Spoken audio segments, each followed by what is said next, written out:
Hi guys, আমি J, আমি Bob, আর তোমরা দেখছো দ্য বংস রিয়াকশন। ছোটবেলা থেকে আমরা ক্লাস 10 অবধি সমস্ত সাবজেক্ট পড়তাম। তার মধ্যে জীবন বিজ্ঞান, ভৌত বিজ্ঞান, ইতিহাস, ভূগোল সমস্ত কিছু থাকতো। এইচএসের পর চেঞ্জেস হয়ে যেত। তোমরা ভাবছো আজকে এই সমস্ত কথাবার্তা কেন বলছি, তার পেছনে একটু কারণ আছে। কারণ আমরা জীবন বিজ্ঞান যখন পড়েছিলাম সেখানে একটি পরীক্ষা, বিভিন্ন রকম পরীক্ষা থাকতো, যেই পরীক্ষা করে কী পাওয়া যাচ্ছে, যা দেখা যায়। তো সেখানে একটি পরীক্ষার কথা আমার বারবার এখনো অবধি মনে পড়ে, যে অনেকগুলো পরীক্ষার মধ্যে যেটা ছিল একটি মটর গাছের অঙ্কুরোদ্গমের পরীক্ষা। তো সেখানে দেখানো হয়েছিল খুব সুন্দরভাবে যে একটি গাছ জন্ম নিতে বা বেড়ে উঠতে বা বেঁচে থাকার জন্য তিনটে জিনিসের খুব বেশি প্রয়োজন, এবং সেটা হচ্ছে আলো, হাওয়া এবং জল। এই তিনটে জিনিসেরই প্রয়োজন। কোনোটা বেশি বা কোনোটা কম হলে কিন্তু সেটা বেঁচে থাকতে পারবে না, মরে যাবে। তো সেই রকমই আমাদের খুব স্বাভাবিকভাবে জানি আমরা যে তিনটে জিনিস ছাড়া কোনোদিনই একটা গাছ বাঁচতে পারে না। যখন গ্রীষ্মের সময় যখন আমরা বিভিন্ন মানুষের বাড়িতে ছাদে যখন আমরা টবে গাছ লাগাই, সেখানে যখন জল দিতে ভুলে যায় গাছটা শুকিয়ে মারা যায়। আবার যখন বৃষ্টির সময় অনেক বেশি জলের জন্য অনেক সময় অনেক গাছ মারা যায়।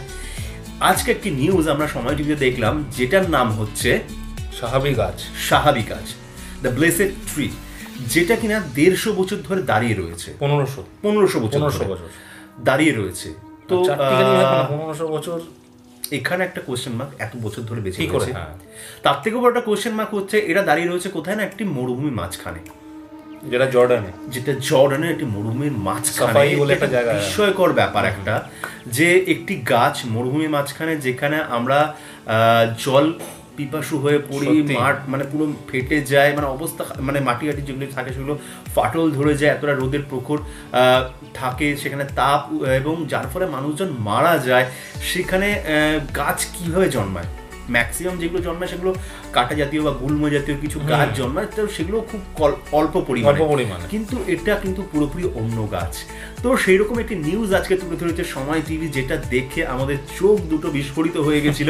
তো আমরা ভাবলাম যে এই নিউজটা যদি শেয়ার না করি বা এই সমস্ত জিনিসটা সম্বন্ধে যদি না যাই তো চলবে কি করে। সত্যি তাই। তো এই চলে এসেছি আজকে এই নিউজটা, যেটার নাম হচ্ছে মুহাম্মদ শাহের সংস্পর্শে মরুভূমির বুকে আজও বেঁচে আছে সাহাবি গাছ।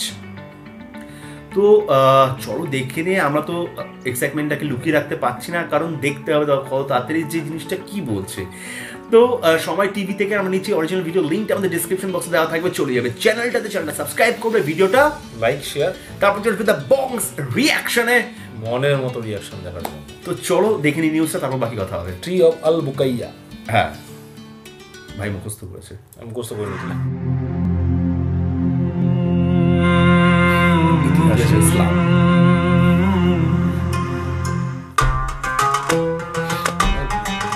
মরুভূমিতে একটি গাছ বাঁচিয়ে রাখা যেখানে দুঃসাধ্য, সেখানে হাজার বছরের উপর একটি গাছ বেঁচে থাকা সত্যি অবাক করার মতো বিষয়। ইংরেজিতে এই গাছকে দ্য ব্লিস ট্রি বলা হয়। পৃথিবীতে এত পুরনো কোনো গাছ এখনো বেঁচে আছে তা বিশ্বাসযোগ্য না হলেও সত্যি। মুসলিমরা এটিকে সাহাবি গাছ বলে থাকেন। গাছটি অবিশ্বাস্যভাবে শত বর্গ কিলোমিটার মরুভূমিতে গত 1500 বছর ধরে দাঁড়িয়ে আছে। দৃষ্টি নান্দনিকতায়ও গাছটি দর্শকের হৃদয়কে স্রষ্টার সৃষ্ট সৌন্দর্যে ছুঁয়ে দেবে। মরুভূমির রুক্ষ পরিবেশের কারণে জন্ম থেকেই গাছটি ছিল পাতাহীন শুকনো, কিন্তু একসময় আল্লাহর হুকুমে গাছটি সবুজ পাতায় ভরে ওঠে এবং আজ পর্যন্ত গাছটি সবুজ শ্যামল অবস্থায় দাঁড়িয়ে আছে।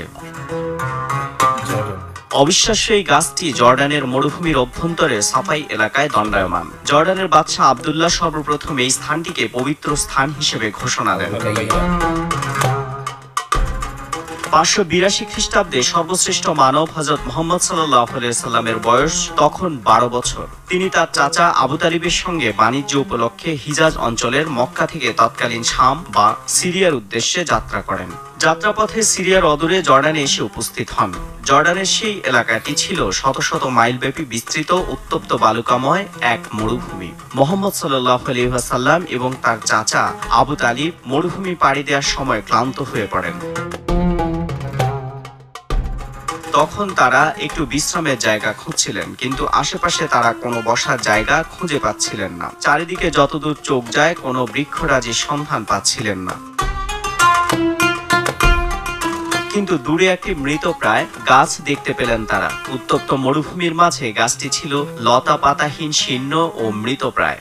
উপায় না পেয়ে তারা মরুভূমির উত্তাপে শীর্ণ পাতাহীন সেই গাছটির তলায় বিশ্রাম নিতে বসেন। উল্লেখ্য, রাসূল সাল্লাল্লাহু আলাইহি ওয়াসাল্লাম যখন পথ চলতেন তখন আল্লাহর নির্দেশে মেঘমালা তাকে ছায়া দিত এবং বৃক্ষরাজিও তার দিকে হেলে পড়ে ছায়া দিত। মুহাম্মদ সাল্লাল্লাহু আলাইহি ওয়াসাল্লাম তার চাচাকে নিয়ে যখন গাছের তলায় বসেছিলেন তখন তাদের ছায়া দিতে আল্লাহর নির্দেশে মৃতপ্রায় গাছটি সজীব হয়ে ওঠে এবং গাছটির সমস্ত ডালপালা সবুজ পাতায় ভরে যায়। সেই গাছটি বর্তমানে সাহাবী গাছ নামে পরিচিত। এই ঘটনার দূরে দাঁড়িয়ে জার্জিস ওরফে বুহাইরা নামে একজন খ্রিস্টান পাদ্রী সবকিছু দেখছিলেন। আবু তালেব মুহাম্মদ সাল্লাল্লাহু আলাইহি ওয়াসাল্লামকে নিয়ে পাদ্রীর কাছে গেলে তিনি বলেন, আমি কোনোদিন এই গাছের নিচে কাউকে বসতে দেখিনি। পাদ্রী বলেন, গাছটিও ছিল পাতাহীন, কিন্তু আজ গাছটি পাতায় পরিপূর্ণ। এই ছেলেটির নাম কি? চাচা আবু তালিব উত্তর দিয়েছেন, মোহাম্মদ। পাদ্রী আবার জিজ্ঞেস করলেন, বাবার নাম কি? আব্দুল্লাহ। মাতার নাম আমিনা। বালক মোহাম্মদকে দেখে এবং তার পরিচয় শুনে দূরদৃষ্টি সম্পন্ন পাদ্রী চিনতে আর বাকি রইল না, এই সেই বহু প্রতীক্ষিত শেষ নবী মুহাম্মদ সাল্লাল্লাহু আলাইহি ওয়াসাল্লাম। চাচা আবু তালেবকে ডেকে পাদ্রী বললেন, তোমার সঙ্গে বসা বালকটি সারা জগতের সর্দার, সারা বিশ্বের নেতা ও এই জগতের শেষ নবী। তিনি বলেন, আমি তার সম্পর্কে বাইবেলে পড়েছি এবং আমি ঘোষণা দিচ্ছি এই বালকই শেষ নবী। চাচা আবু তালেব ও মহানবী সাল্লাল্লাহু আলাইহি ওয়াসাল্লাম যে গাছের নিচে বসে বিশ্রাম নিয়েছিলেন সেই গাছটি 1500 বছর আগে যে অবস্থায় ছিল আজও সেই অবস্থায় জর্ডানের মরুভূমিতে দাঁড়িয়ে আছে। গাছটি সবুজ লতাপাতায় ভরা এবং সতেজ ও সবুজ। আশ্চর্যের বিষয় এই যে গাছটি যেখানে অবস্থিত তেমন মরুদ্যানে কোনো গাছ বেঁচে থাকা সম্ভব নয়। গাছটির আশপাশের কয়েকশো কিলোমিটার এলাকার মধ্যে আর কোনো গাছ নেই। গাছটির চারিদিকে দিগন্ত জোড়া শুধুই মরুভূমি আর মরুভূমি। উত্তপ্ত বালুকাময় মরুভূমির মাঝে গাছটি দাঁড়িয়ে থেকে আল্লাহর অসীম ক্ষমতার সাক্ষ্য দিয়ে যাচ্ছে। সেই সঙ্গে মহানবী হযরত মুহাম্মদ সাল্লাল্লাহু আলাইহি ওয়াসাল্লামের স্মৃতি আঁকড়ে ধরে রেখেছে, যা আল্লাহ তাআলার কুদরতি ক্ষমতার উৎকৃষ্ট নিদর্শন। ক্যামেরাম্যান সময় সংবাদ।